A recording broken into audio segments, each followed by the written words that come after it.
na taon sa kapangyarihan, 9 na taon rin niyang pinamunuan ng bayan. At sa halos isang dekadang panunungkulan, hindi may kakailang may malalaking eskandalong yumani sa panunungkulan ni outgoing President Gloria Macapagal-Arroyo. Hello Garci scandal, fertilizer scam, North Rail, NBN-ZTE deal, wedding gate at Jose Pidal ang ilan lang sa mga ito. Sa kanyang pagbaba sa pwesto, ano ang kinahinatnan ng mga kontrobersyang naging banta sa kanyang kapangyarihan?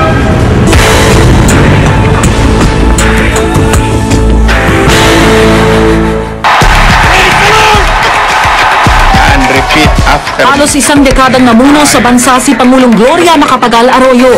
Gloria Macapagal-Arroyo, do solemnly swear that I will faithfully and conscientiously fulfill my duties as President of the Philippines. Noong 2001, naluklok siya sa pwesto sa gitna ng di umano'y katiwalian, sangkot ang administrasyon ni Pangulong Joseph Estrada. Nakakuha tayo ng Pangulo na magaling, ekonomista, matalino at paulay na ating bansa. Tuwan-tuwa tayo na si GMA ang naging Pangulo dahil walang kwentang Pangulo si Erap. He did not govern as a president. So he was so happy we got an economist to replace him. We found out later that she was actually a politician. Naging maayos daw ang pamunuan ni Pangulong Arroyo noong mga unang taon. I would give her the benefit of the doubt that she tried to do her best and tried to do the right things. From 2001 to 2004. Nagkaroon man ng mga pag-aaklas para pabagsakin sa pwesto si Arroyo. Nanatili raw matatag ang kanyang liderato. I think things started to unravel nung gusto niyang maging presidente.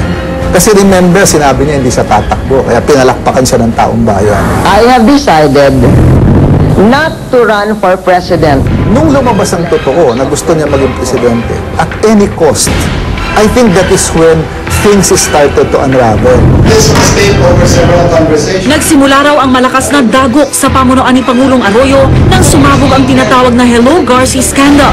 Isang taon matapos niyang manalo sa eleksyon noong 2004. This tape is the mother of all those tapes. You have stolen the presidency, not once, but twice!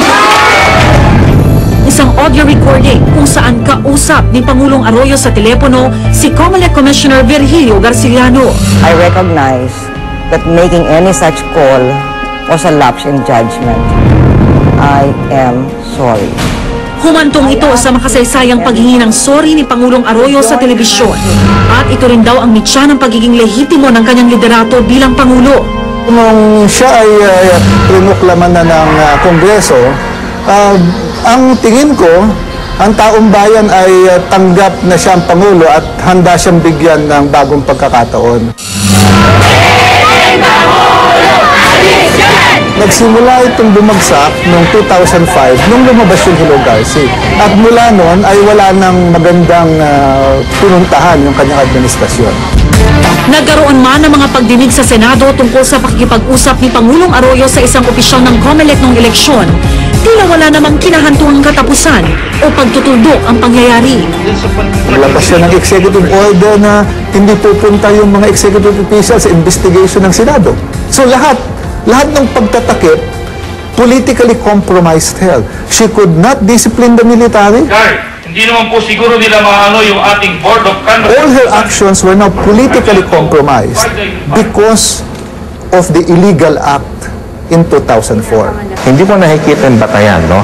Kung bakit hanggang ngayon, ay ito pa rin ang ibinabato kay Pangulo in spite of the lack of evidence, in spite of yung reasoning natin na ang kanyang pagkapanalo ay hindi kinailangan ang sinasabi nilang pandarayan na nangyari. Sa gitna ng kaguluhan sa politika noong 2005, naglaho na parang bula ang sentro ng kontrobersya, si Garci.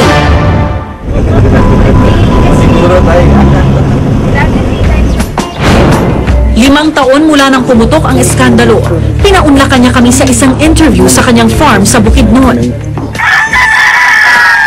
Nananahimik na raw siya ngayon at mas pinili ang simpleng buhay kasama ang asawa. Hindi na raw siya interesado sa politika.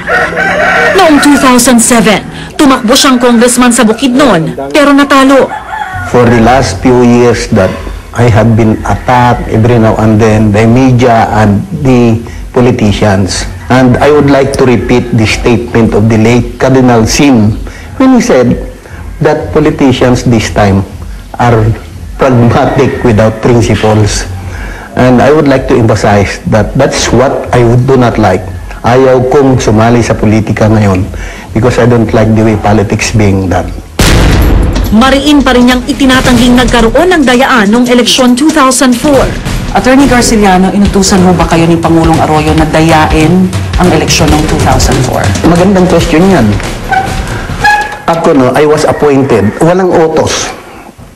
I was appointed by the GMA not because of anything else. That's why some people were saying that I was paying back for the appointment that was made. Pero makikita naman nila if I deserve the appointment or not.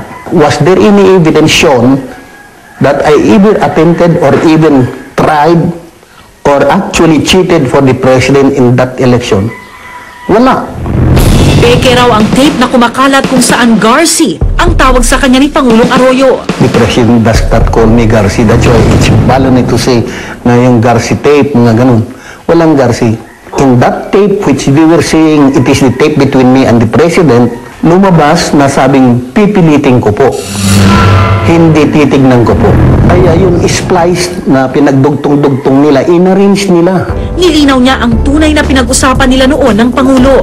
Hanakom, bakit ang result ng aking boto over FPG is already reduced to 892,000? Those are the exact words she said.